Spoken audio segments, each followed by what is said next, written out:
आज मुख्यमंत्री योगी आदित्यनाथ का अलीगढ़ का दौरा है और मुख्यमंत्री खैर विधानसभा क्षेत्र में रोजगार मेले में नियुक्ति पत्र बांटेंगे। साथ ही 700 करोड़ से अधिक की 304 परियोजनाओं का लोकार्पण और शिलान्यास भी करेंगे।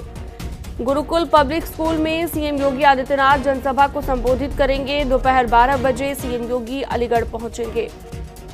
अनूप प्रधान के सांसद चुने जाने के बाद खैर विधानसभा सीट खाली हुई है। उपचुनाव से पहले सीएम का दौरा काफी महत्वपूर्ण है।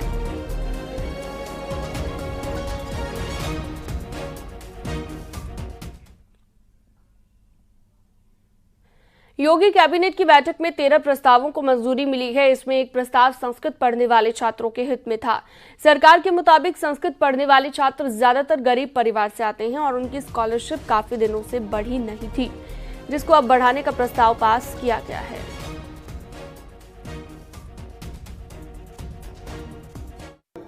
संस्कृत शिक्षा ग्रहण करने वाले छात्र और छात्राएं ज्यादातर निर्धन परिवारों की पृष्ठभूमि से होते हैं। इसलिए संस्कृत शिक्षा के अंतर्गत प्रथमा कक्षा 6 और 7 और 8 के छात्रों को छात्रवृत्ति दिए जाने की व्यवस्था की गई है। 6 और 7 के बच्चों को 50 रुपये जो पहले नहीं दिया जाता था, वो अब हमारी सरकार में दिया जा रहा है। 6 और 7 के बच्चों को 50 रुपये प्रति माह और प्रथमा के ही कक्षा 8 के बच्चे के लिए 75 रुपये प्रति माह देने की व्यवस्था की गई है। इसके साथ साथ पूर्व मध्यमा कक्षा 9 और 10 के लिए 100 रुपये, उत्तर मध्यमा 11 और 12 के लिए 150 रुपये प्रति माह, शास्त्री के लिए 200 जो 80 मिलते थे वो 200 रुपये और आचार्य के लिए 250 रुपये प्रति माह की व्यवस्था की गई है। अयोध्या के मिल्कीपुर का उपचुनाव काफी दिलचस्प हो गया है, क्योंकि वहां पर समाजवादी पार्टी ने अवधेश पासी के बेटे अजीत पासी को अपना उम्मीदवार बनाया। अब बीजेपी भी पासी उम्मीदवार पर दांव खेलने की तैयारी में है। माना जा रहा है कि मिल्कीपुर में जल्द ही बीजेपी अपने प्रत्याशी के नाम का ऐलान कर सकती है।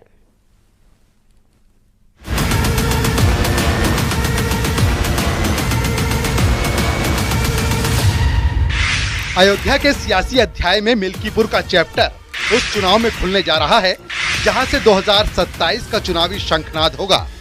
अब उसी मिल्कीपुर में समाजवादी पार्टी ने जब पासी कार्ड फेंका तो बीजेपी भी जातीय गोलबंदी में जुट गई और दावा होने लगा कि बीजेपी यहां पासी उम्मीदवार उतार सकती है, दलित प्रत्याशी पर मुहर लग सकती है। गैर यादव ओबीसी प्रत्याशी पर भी मंथन चल रहा है, यानी एसपी के पासी दांव को भेदने की तैयारी हो रही है। समाजवादी पार्टी की तरफ से मिल्कीपुर में अवधेश प्रसाद के बेटे अजीत पासी को प्रत्याशी बनाया गया है। ऐसे में बीजेपी भी जिताऊ कैंडिडेट पर मंथन कर रही है। अगर बात करें मिल्कीपुर सबसे चर्चित उपचुनाव की सीट है। यहां से अवधेश प्रसाद मिल्कीपुर से विधायक थे और अब सांसद हो गए हैं। ऐसे में ये मिल्कीपुर की सीट खाली हुई है। समाजवादी पार्टी पूरी ताकत झोंके हुए है सीट को बचाने के लिए और इसमें अवधेश प्रसाद के लड़के अजीत प्रसाद को चुनावी मैदान में समाजवादी पार्टी उतारना चाह रही है। वहीं भारतीय जनता पार्टी की बात करें तो बीजेपी भी पासी समाज से ही प्रत्याशी मिल्कीपुर से चुनावी मैदान में उतारने की रणनीति पर काम कर रही है। फैजाबाद लोकसभा सीट हारने के बाद बीजेपी चाहती है कि इस उपचुनाव में मिल्कीपुर विधानसभा जीतकर विपक्ष के भ्रम को दूर करे और शायद यही बड़ी वजह है कि बीजेपी के संगठन और बड़े नेता लगातार मिल्कीपुर पर न सिर्फ नजर बनाए हुए हैं, बल्कि पूरे जोश के साथ इस सीट को जीतने का समीकरण सेट कर रहे हैं। वैसे जातीय समीकरण की बात करें तो मिल्कीपुर की राह इतनी भी आसान नहीं। यहाँ सबसे ज्यादा 65,000 यादव मतदाता हैं। इसके बाद पासी वोटर करीब 60,000 हैं। गैर पासी दलित 50,000 और मौर्य 8,000। मुस्लिम मतदाताओं की संख्या 35,000 के करीब है। ब्राह्मण 50 और ठाकुर 25,000 वोटर हैं। चौरसिया 15,000 और पाल 8,000 वोटर हैं। यानी मिल्कीपुर विधानसभा में 3,57,659 वोटर हैं। इनमें सबसे ज्यादा अनुसूचित जाति वर्ग तो दूसरे नंबर पर ओबीसी वोटर हैं, जिसे समाजवादी पार्टी अपना वोट बैंक मानती रही है।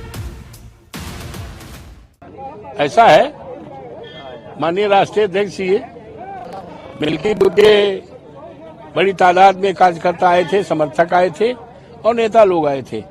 बहुत खुश थे बड़ा उत्साह है और राष्ट्रीय अध्यक्ष जी से मिले और राष्ट्रीय अध्यक्ष से मिलने के बाद वो बहुत ऊर्जावान हो गए और भारतीय जनता पार्टी पूरी तरह से हारेगी।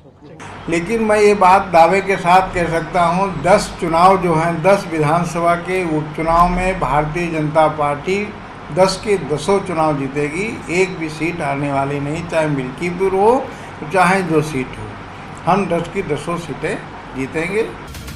फैजाबाद में अवधेश पासी की जीत से गदगद अखिलेश यादव अब अवधेश पासी के बेटे अजीत पासी को मिल्कीपुर से कैंडिडेट घोषित कर चुके हैं। ऐसे में विपक्ष के सामने प्रत्याशी उतारने में बीजेपी जातीय गोलबंदी के सियासी हथियार का प्रयोग करेगी। बीजेपी उपचुनाव की सबसे चर्चित सीट अयोध्या की मिल्कीपुर में सियासी घेराबंदी कर रही है। इसके लिए योगी सरकार के 4 मंत्रियों की ड्यूटी लगाई गई है। Bureau report, news 18।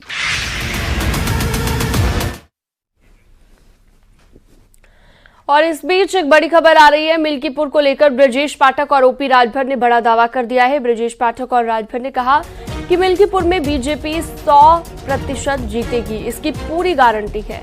साथ ही मिल्कीपुर के साथ सभी 10 सीटों पर बीजेपी की जीत का भी दावा किया गया है। पार्टी पूरी तरह से तैयार है और प्रदेश की जनता भारतीय जनता पार्टी के साथ है। विपक्ष का जो गुमराह करने वाला एजेंडा था, जो प्रदेश की जनता के बीच में फूट डालने वाला एजेंडा था, वो कभी पूरा नहीं होगा।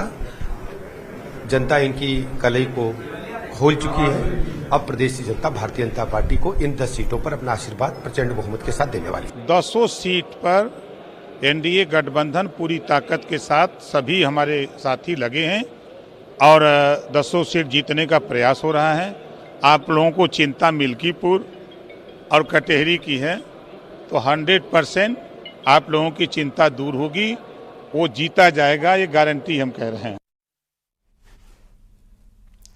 पीएम नरेंद्र मोदी तीसरी बार प्रधानमंत्री बनने के बाद पहली बार मंत्रिपरिषद की बैठक करने जा रहे हैं और आज दिल्ली में केंद्रीय मंत्रिपरिषद की बैठक होगी। इस बैठक में सरकार की प्राथमिकताओं और नीतियों को लेकर चर्चा की जाएगी।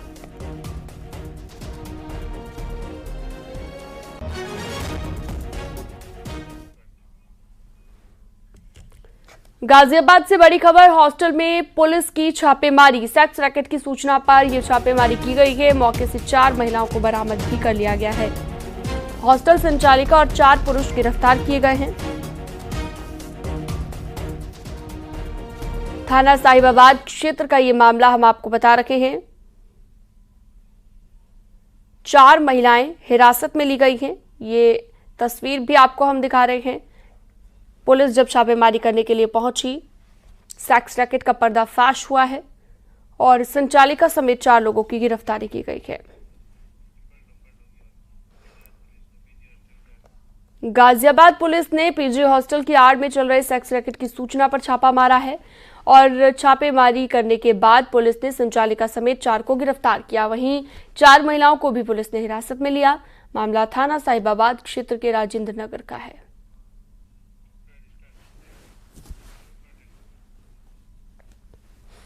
हरदोई में पुलिस की जीप सड़क किनारे तालाब में पलट गई और हादसे में महिला सिपाही की मौत हो गई, जबकि एक दारोगा और 2 सिपाही गंभीर रूप से घायल हुए हैं। क्रेन मंगाकर जीप को तालाब से बाहर निकाला गया। घायलों को ट्रॉमा सेंटर रेफर किया गया। एसपी ने अस्पताल पहुंचकर घायलों का हालचाल जाना। हादसा कासिमपुर थाना इलाके में संडीला मल्लावा मार्ग पर हुआ है।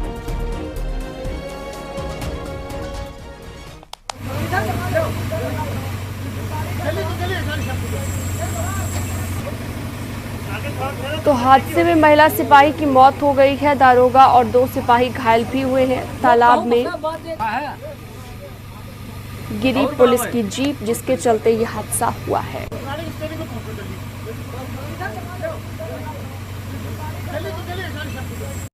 हमारी एक पुलिस टीम गौसगंज चौकी से जा रही थी। बीच रास्ते में गाड़ी अनियंत्रित होकर जो सेकेंड मोबाइल थाने की थी, एक गड्ढे में गिर गई, पानी के गड्ढे में, जिसमें हमारे 4 पुलिसकर्मी घायल हो गए। एक महिला पुलिसकर्मी हमारी शशि सिंह, जिसकी मृत्यु हो गई है, दुखद मृत्यु हो गई है। बाकी जो 3 हमारे पुलिसकर्मी, जिसमें उपनिरीक्षक रणवीर सिंह है, शुभम यादव है, मनोज कुमार है, उनको यहाँ से CSC संडीला से रेफर कर दिया गया है लखनऊ के लिए।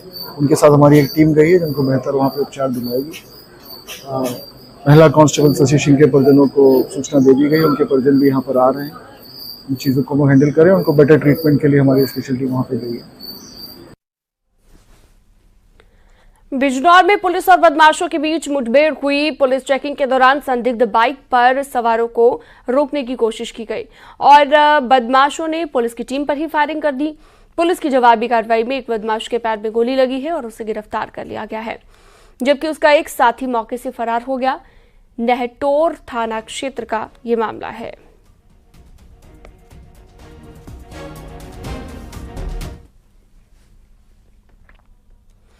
कौशाम्बी से खबर है, जहां पर स्कूल में कब्र बनाने के मामले में पुलिस ने 2 सगे भाइयों हासिम और कासिम को गिरफ्तार कर लिया है।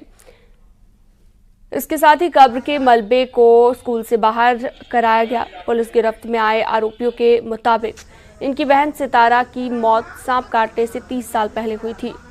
उसकी मौत के बाद इसी कब्रिस्तान में उसे दफनाया गया, मगर बाद में ये जमीन प्राथमिक स्कूल के लिए आवंटित हो गई। स्कूल बनने के बाद उनकी बहन की कब्र विद्यालय के अंदर आ गई, लिहाजा 2 दिनों की छुट्टी का मौका पाकर पक्की कब्र बना दी गई। पश्चिम शरीरा थाना क्षेत्र के अषाढ़ा गांव का ये मामला बताया गया। इन्हीं 2 अवकाशों में जो है कुछ घटना हुई। जब आज हम लोग सुबह गए विद्यालय में तो खोले तो एक पहले से ही हमारे नियुक्ति से के समय से ही एक कब्रिस्तान कच्ची बनी हुई थी और आज उसको देखा तो वो पक्की बनी थी। तो ये 2 दिनों के बीच में, ये छुट्टी के दिनों में ये कब्रिस्तान शायद बना दी गई है थी। तो ये बाउंड्री फांद कर जो है लोग आए और अराजक तत्वों ने जो है बना दिया। तो हमने जो है इसको पहले जानकारी जुटाई कि किन लोगों के द्वारा है। जब वो पता पाए तो हमने अपने अधिकारियों से जो है कहा, तो उसके बाद हमने उनसे संपर्क किया जो लोगों ने बनवाया। तो फिर जो है हमने उनसे कहा कि इसको हटवा लीजिए तुरंत, नहीं तो FIR हो जाएगी आपके खिलाफ। जो है ग्राम अषाढ़ा के सरकारी स्कूल के अंतर्गत कुछ लोगों के द्वारा एक कब्र बनाई जा रही थी। सूचना प्राप्त होते ही तत्काल पुलिस फोर्स मौके पर गई है। प्रधानाध्यापक के द्वारा जो तहरीर दी गई है उसके आधार पर सुसंगत धाराओं में मुकदमा पंजीकृत कराया जा रहा है। जो आरोपी हैं उनको हिरासत में लेकर उनके विरुद्ध आवश्यक विधिक कार्रवाई की जा रही है। बलिया में अवैध वसूली कांड पर एक्शन के बाद भी तस्करी का खेल रुकने का नाम नहीं ले रहा। बिहार में शराब की तस्करी के लिए नाव पर शराब लोड करने का एक वीडियो वायरल हो रहा है, जिसमें पुलिस ने मामले में तस्करी के लिए खड़ी हुई गाड़ी को जब्त किया। वीडियो नरही थाना क्षेत्र के सोहाव ब्लॉक का बताया जा रहा है, जहां पर शराब तस्कर घाट पर खड़े एक पिकअप वाहन से शराब नाव में लोड कर रहे हैं। इस थाने पर जो बॉर्डर का एरिया है, अमेठी के 8 रेलवे स्टेशन के नाम बदले गए हैं। जायज स्टेशन का नाम अब बदलकर गुरु गोरखनाथ धाम स्टेशन कर दिया गया है। फुर्सतगंज रेलवे स्टेशन का नाम तपेश्वर नाथ धाम किया गया। कासिमपुर हॉल्ट का नाम अब जायज सिटी होगा। बनी हुई रेलवे स्टेशन का नाम अब स्वामी परमहंस होगा। मिसरौली स्टेशन का नाम मां कालीकन धाम होगा। निहालगढ़ का नाम महाराजा बिजली पासी होगा। वारिसगंज स्टेशन का नाम अमर शहीद भाले सुल्तान होगा। अकबरगंज का नाम मां अहोरवा भवानी धाम होगा।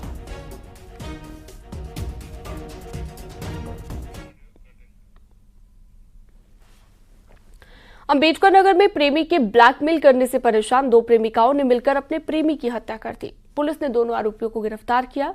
पुलिस ने 24 घंटे के भीतर इस हत्याकांड का खुलासा किया। दरअसल सम्मनपुर थाना क्षेत्र में 26 अगस्त को गन्ने के खेत में एक युवक का शव बरामद हुआ था, जिसकी शिनाख्त उस समय नहीं हो पाई थी। पुलिस ने जब छानबीन शुरू की तो शव की शिनाख्त संदीप चौहान के रूप में हुई। पुलिस को पता चला कि मृतक संदीप को उसका भतीजा 25 अगस्त की शाम को गांव के पास छोड़कर गया था। भतीजे से ही पुलिस को पता चला कि वो गांव की एक लड़की से संदीप मिलने आया था। इतना पता चलने पर पुलिस ने उस लड़की को हिरासत में लेकर पूछताछ की। पूरा मामला सामने आया। लड़की ने बताया कि मृतक संदीप का पहले भी उसके पड़ोस में रहने वाली एक महिला से प्रेम प्रसंग था और इसी बात को लेकर दोनों को अक्सर ब्लैकमेल किया करता था।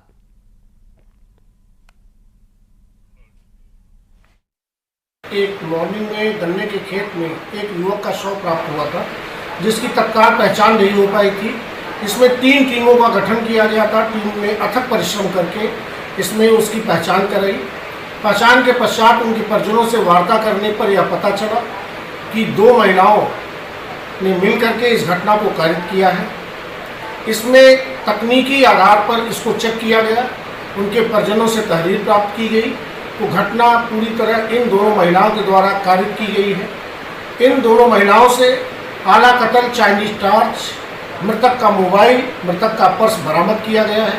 इनको माननीय न्यायालय के समक्ष प्रस्तुत करके जेल भेज दिया गया है। बहराइच में भेड़िए के कारण लोग दहशत में जीने को मजबूर हैं। सुरक्षा के लिए लोग रात में जग रहे हैं।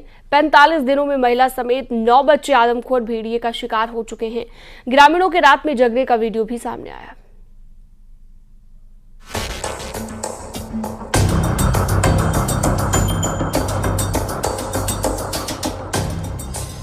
आदमखोर भेड़िए की दहशत। वो दबे पांव आता है और उठा ले जाता है। उसका बस एक ही काम है और वो है इंसानों का शिकार करना। वो किसी की नजर में नहीं आता। वो अपना शिकार करता है और छोड़ जाता है दहशत के निशान। पिछले 1.5 महीने से खोरीघाट थाना क्षेत्र में पड़ने वाला कोई ऐसा गांव नहीं होगा जहां आदमखोर भेड़ियों का खौफ न दिख रहा हो। भेड़ियों ने दीवानपुरवा गांव को एक बार फिर दहला कर रख दिया। बीती रात जो घटना हुई उससे पूरा गांव बेहद ही परेशान है।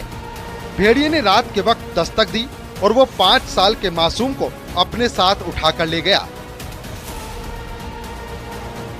बच्चा अपनी मां के साथ सो रहा था। मां को जैसे ही एहसास हुआ कि बच्चा वहां पर नहीं है, वो घबरा गई। उसने घर के दूसरे सदस्यों को जगाया। बच्चे को घर में हर जगह ढूंढा लेकिन उसका कोई पता नहीं चल पाया। घर में कोहराम मच चुका था। काफी तलाशने के बाद बच्चा तो मिला लेकिन भेड़िया उसे अपना निवाला बना चुका था। घर से करीब 200 मीटर की दूरी पर धान के खेत में मासूम का शव शत विशत हालत में मिला। पूरा गांव सामने का मंजर देखकर सन्न रह गया। घर वालों का रो रो कर बुरा हाल है। ये थी पौड़े ना तो भैया का हम बेची दूध पियावे लगे, हम 2 बजे से उठा के ले चले। हम जान नहीं उना पाए हैं। हम 31वें ताल में उठा के ले चले गए मेरे भैया का। तो जानकारी कैसे हुई आपका?